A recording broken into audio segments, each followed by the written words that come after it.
hai, jumpa lagi di channel Semenji Family.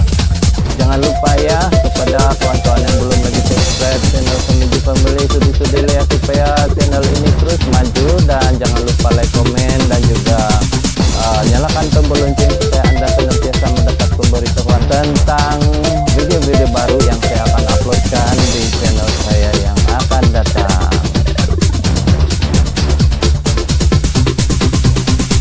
Oke kawan-kawan, video saya pada kali ini saya ingin kongsikan satu video mengenai dengan perangkap saya yang baru dimasuki oleh Kolulut, dimana pada awal bulan Mei ini ada satu perangkap yang telah dimasuki oleh Kolulut. Dan sebelum saya lanjutkan video saya pada kali ini, saya ingin bercerita terlebih dahulu mengenai dengan log yang ada di sini atau hive yang ada di sini yang saya jadikan perangkap ya. Kalau kita melihat, kalau kawan-kawan yang pernah melihat video saya sebelum ini, perangkap-perangkap yang ada di sini ini adalah sebenarnya sudah lama saya tersimpan di sini untuk saya jadikan pemindahan telur, yaitu untuk pecah kolon ya, hive untuk pecah kolon nih. Disebabkan terlalu sibuk, maka hive ini dimasuki oleh Kolulut ya. Dan yang pertama yang ini ya, ini Terminata yang di sebelah sini. Memang ini sudah lama lah, dan ini mau dekat penuh sudah, ini cepat juga perkembangan koloni ini Kolulut.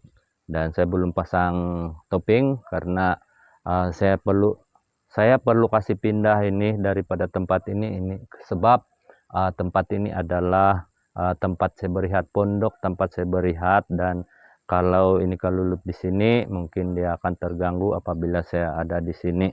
Begitu juga dengan perangkap yang ada di sini ya. Pada mulanya bersama-sama dengan yang ini serentak saya kasih simpan di sini, dan ini telah dimasuki oleh satu lebah, jenis lebah sengat ya, yaitu Apis cerana.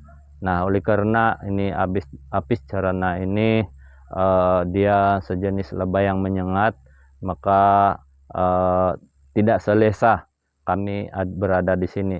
Saya sendiri tidak apa, karena saya tahu mengelak daripada digigit disengat oleh lebah ini, tetapi ada anak-anak saya, istri saya yang berehat di sini juga. Sewaktu kami berada di kebun, kadang-kadang kena sengat. Jadi oleh yang demikian saya mau kasih pindah juga pun susah, karena saya sayang ini log kalau dimasuki oleh lebah yang saya tidak suka.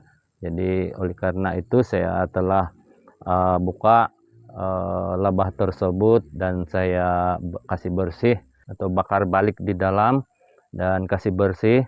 Dan saya masih letak di sini, namun dalam 2 hari saya letak di sini ada sudah ini Kolulut hitam masuk di sini.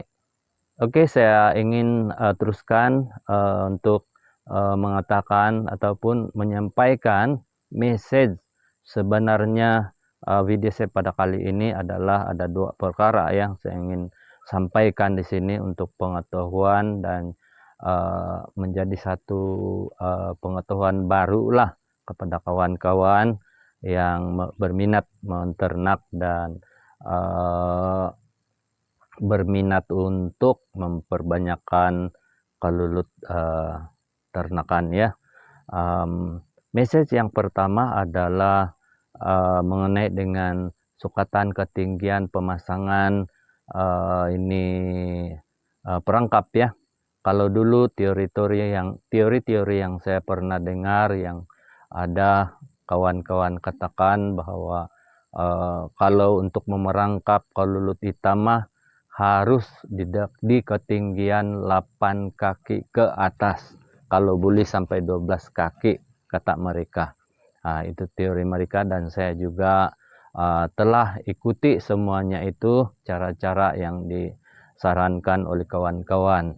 Dan memang dalam ketinggian itu juga saya beberapa perangkap-perangkap yang telah saya pasang dan telah dimasuki. Dan ya memang betullah mungkin karena ketinggian seperti itu kelulut-kelulut itu merasa selamat ya.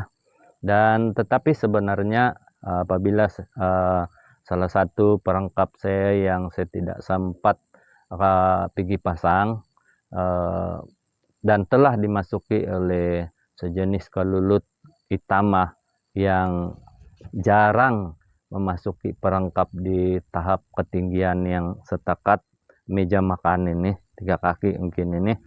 Dan itu sebabnya mengenai dengan ketinggian itu saya tidak lagi mengatakan bahwa harus ketinggian di ketinggian 8 kaki ke atas, tetapi rendah seperti ini pun boleh.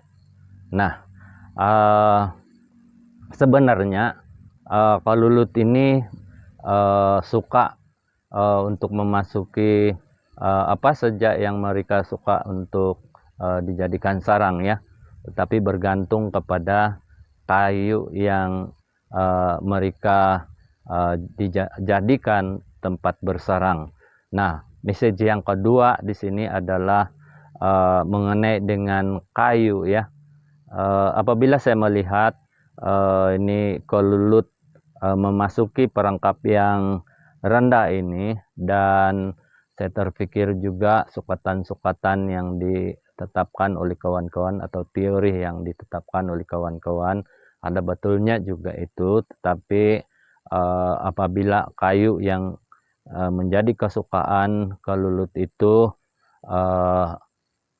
kita guna, maka dimanapun tempat dia diletakkan, walau dia rendah kah, tinggi kah, lebih lagi kalau tinggi lah, tetapi walaupun rendah seperti ini dia akan masuk juga.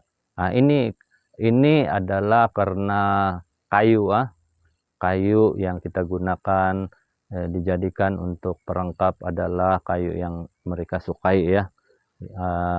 Kayu ini adalah kayu akasia yang mempunyai lubang sedia ada lubang ini, tinggal saya kasih bersih di dalam, bakar di dalam, dan dikasih lubang untuk laluan kelulut masuk ya, yaitu untuk dibuat corong. Dan itulah message yang kedua yang paling penting kita mau ingat di sini adalah jenis kayu ya. Yang pertama tadi adalah mengenai dengan ketinggian, tetapi disokong oleh kayu yang kita gunakan sebenarnya. Kalau kayu yang kita gunakan itu disukai oleh kelulut, rendah semana rendah manapun kayu yang tempat yang kita letak perangkap kita, kelulut itu akan masuk juga, seperti mana yang terjadi pada kali ini di dalam perangkap yang saya perangkap kelulut yang sudah dimasuki ini, yang saya letak di atas meja saja, meja pondok ya, bukan di rumah. Oke, itu penjelasan saya mengenai dengan dua perkara, yaitu mengenai dengan ketinggian pemasangan perangkap kelulut, dan yang kedua adalah jenis kayu yang kita jadikan perangkap adalah mempengaruhi potensi yang tinggi untuk dimasuki oleh kelulut ya, yaitu berpunca daripada kayu yang kita gunakan sebagai perangkap. Oke kawan-kawan, terima kasih karena sudah menonton. Sekali lagi saya katakan ucapan terima kasih ya, dan jumpa lagi di video saya yang akan datang ya. Bye.